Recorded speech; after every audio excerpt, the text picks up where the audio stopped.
Hello, this is Pugilist King.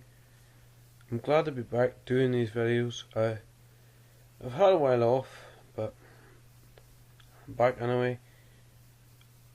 I've been following boxing still of recent, and I'm going to talk about the Klitschko and Joshua fight. I'm going to leave you with some food for thought in regards to this fight, because I just watched the press conference there, and I'm going to give you some ideas maybe to think about over the course of the next 3 to 4 months as to how the fight might pan out. So I was just after watching the press conference there, as I just mentioned, and I know one very critical part of Klitschko's game is the psychological side of it. Klitschko's got a PhD in sports science, so therefore he'll know sports psychology, he'll know certain tactics to get under opponent's skin.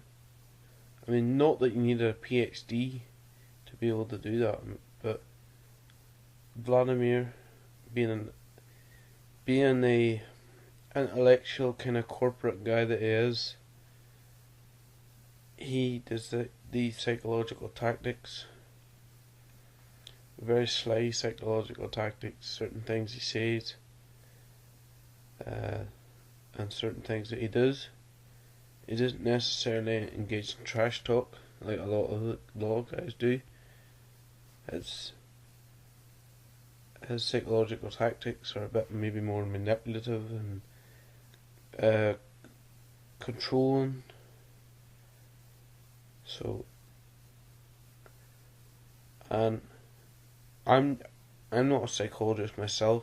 I don't have any qualifications in the subject, but I do study it quite a bit, and I've been, as well as that, I've been learning just stuff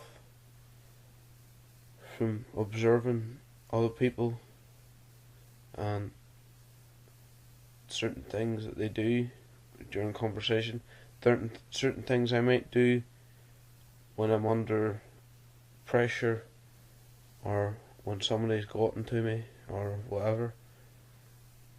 And I think there's a wee bit of nervousness there of Joshua. This isn't the first time that I've seen Joshua being nervous, actually. Leading up to the George Martin fight, I believe he did look a bit nervous there too. And obviously, when he got in the ring, we saw the result.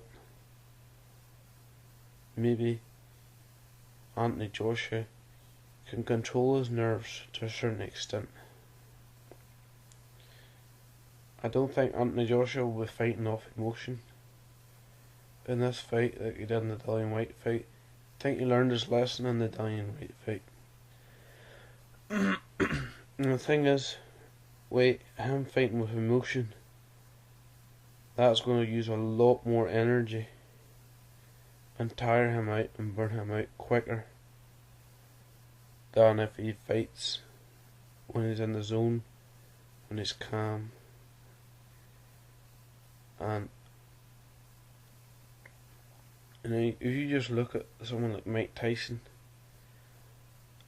as useful as the aggression and the emotion was for him, it did burn him out, because when he was 32 or 3, his career was definitely going spiraling down. You could even say at 30, after the first loss to Holyfield, it was spiraling down. But emotional stability is well needed. Wladimir Klitschko being, like, I don't mean to sound, I don't mean to sound like I have some sort of grudge on people from Eastern Europe or anything. I don't really like, but those kind of people, Russians, German, whatever, and he's Ukraine, but Eastern European, them guys are very emotionally stable. They're quite cold emotionally, and Klitschko will have no problem being able to keep his emotions under control. But he's doing that, and he's using psychological tactics against Joshua. And with them two combined, this might be a great deal as to how the fight goes for him. Now, I'll stop talking about that, and I'll go on to as far as the fight itself and certain things that you might have to think about and certain things to look out for. Klitschko's got the experience. First of all, this is Joshua's first time fighting a world class opponent.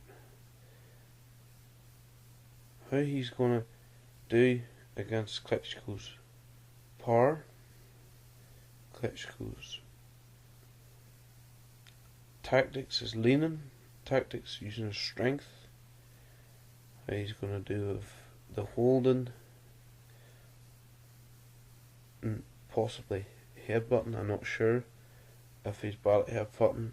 Sorry, I don't really watch Klitschko much, to be honest, because he's pretty boring. And as well, not fighting these top guys. He is really diving in deep waters, and some might even question whether it was safe for Eddie Hearn to make this fight in the first place. And a lot of people might think, well, they put Tyson Fury in, and Tyson Fury was, you could near say, untested, and he had a few rattledy performances. Yeah, but I think with Fury being as good as he is, getting in his opponent's head, Fury is more experienced than Joshua as a professional and amateur. I think Fury was okay.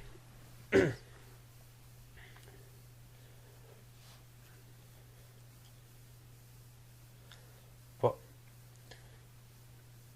how Joshua is going to deal with someone who is going to be hitting just as hard as him, who's going to be moving in and out, who's going to have a very good, strong jab like Klitschko has. It's all up for speculation. As well as that, Klitschko has a good left hook and Klitschko has a good right hand. Klitschko can lead with that left hook. And we saw what happened in the Dillian Whyte fight with Anthony Joshua. Now, as I said before, Joshua was fighting the emotion, but let's just say Klitschko catches him clean with a left hook like that.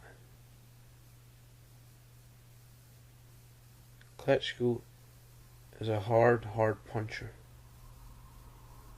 And when I'm talking hard puncher, I might even say that Klitschko's a harder puncher than Joshua.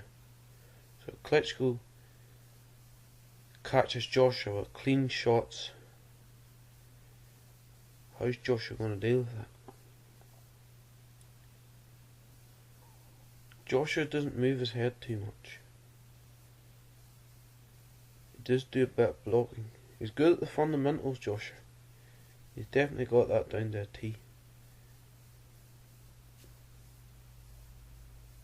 But then, look at the other side of the coin too. What if Joshua catches Klitschko coming in? What if Joshua catches Klitschko with his right hand?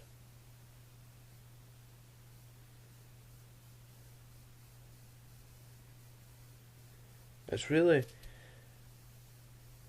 a tough one to call. And it is a tough fight to call. I'm not giving a conclusive winner here. I'll give a conclusive winner in the week of the fight. But just think about them things. Think about how Joshua is going to deal with someone who's going to be jabbing him constantly. How he's going to deal with someone holding him. And how he's going to deal with that left hook. How he's going to deal with someone with such good balance. But then how's Klitschko going to deal with someone that's fast, hits hard, is 14 years younger? That's another question you have to ask. So I hope I didn't make it too obvious as to who I'm picking. But if you watched the full video to the end, I really do appreciate you taking your time to watch this video. I can't make any promises as to when I might be back making videos. Hopefully soon, depending on whether I'm busy or have free time. Thanks for watching the video, and be sure excuse me,